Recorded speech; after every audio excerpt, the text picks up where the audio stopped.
ए बेवकूफ औरत, ये तू क्या कर रही है? क्यों अपनी जान देना चाहती है? तू मेरा शिकार नहीं है। सिर्फ तेरे पति ने मेरी आवाज सुनी थी और मुझे पलट कर देखा था। सिर्फ ये मेरा शिकार है। चुड़ैल जी, ये मेरे पति हैं। मैं इनके बिना नहीं जीना चाहती। रानीगंज नामक स्टेशन पर एक चुड़ैल रहती थी जो अक्सर वहां से रात में निकलने वाले लोगों को मार दिया करती थी। एक बार गोपी, जो कि शहर से कुछ दिनों के लिए काम के सिलसिले में बाहर गया था, वो जब वापस घर लौटा तो उसे बहुत रात हो चुकी थी। वह पटरियों से निकलकर घर जा रहा था। हे भगवान, यहाँ तो बहुत अंधेरा है। कहीं मैंने इस रास्ते से आकर कोई गलती तो नहीं कर दी? तभी उसे पीछे से किसी औरत की आवाज सुनाई देती है। गोपी, गोपी। वह पलटकर देखता है तो उसे कोई दिखाई नहीं देता। गोपी, गोपी। अरे मर गए रे, यहाँ तो कोई भी नहीं है। फिर पीछे से मेरा नाम कौन पुकार रहा है? क्या करूं? वह जल्दी से घबराते हुए घर जाता है और अपनी पत्नी को पूरी बात बताता है। आज तो मैं बाल बाल बच गया। मैंने पीछे मुड़कर देखा, वहाँ कोई नहीं था। हे भगवान, आपने पीछे मुड़कर क्यों देखा? आपको पता नहीं था क्या?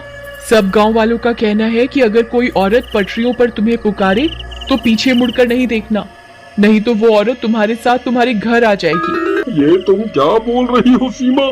मैंने तो पीछे मुड़कर देखा था, लेकिन मुझे वहाँ कोई दिखाई नहीं दिया।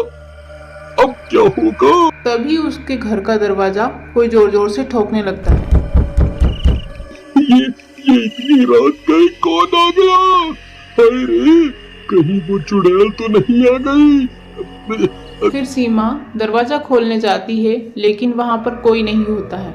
यहाँ तो कोई भी नहीं है। लगता है कोई बच्चा शरारत कर रहा है। ऐसा बोलकर वो घर के अंदर आ जाती है। तभी थोड़ी देर बाद ही दरवाजा फिर से बजने लगता है। इस बार मैं जाता हूँ, तुम यहीं रुको। अभी इन बच्चों को सबक सिखाता हूँ। तभी गोपी बाहर जाता है तो उसकी आंखें फटी की फटी रह जाती है। दरवाजे पर एक चुड़ैल थी। चुड़ैल को देखते ही उसकी जोर से चीख निकल जाती है। अजी, अजी क्या हुआ? आप ठीक तो है ना?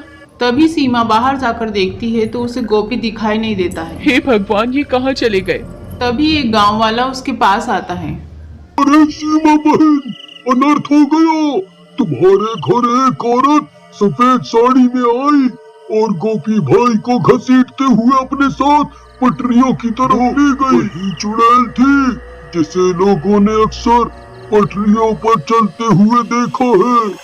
हे भगवान, वीरू भैया, हमें इन्हें बचाना होगा। आप चलिए मेरे साथ। फिर वो दोनों गांव के कुछ लोगों को अपने साथ लेकर पटरी की तरफ जाते हैं। अरे गोपी भाई, आप कहाँ हैं?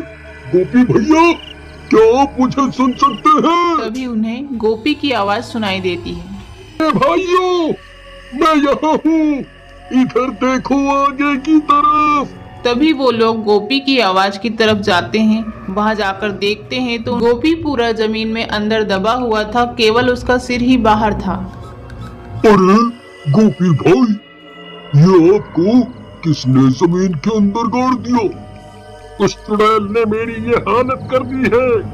वो यही आसपास ही है, जल्दी से मुझे बाहर निकालो। तभी वो लोग गोपी का सिर पकड़कर उसे बाहर निकालने की कोशिश करते हैं। बेनास मिटो, ये क्या कर रहे हो?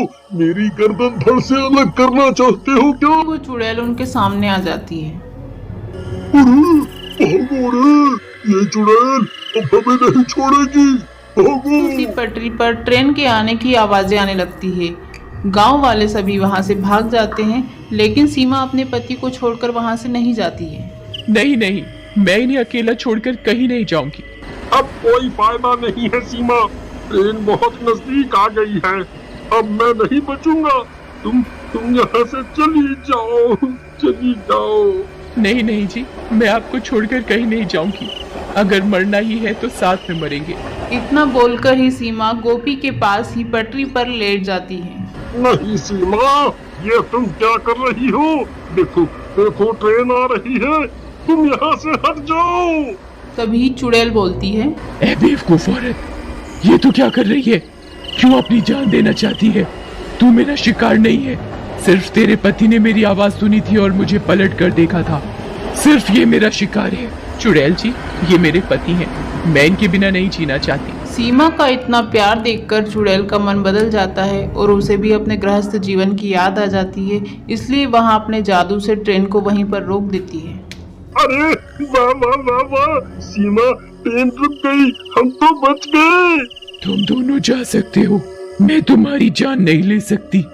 मेरा एक काम करना, यहाँ झाड़ियों में मेरी लाश पड़ी हुई है, उसका अंतिम संस्कार कर दो, इससे मुझे मुक्ति मिल जाएगी। फिर गांव के सभी लोग मिलकर उस चुड़ैल की लाश को ढूंढकर उसका अंतिम संस्कार कर देते। इस तरह की कहानियों के लिए आप हमारे चैनल को लाइक और सब्सक्राइब जरूर करें।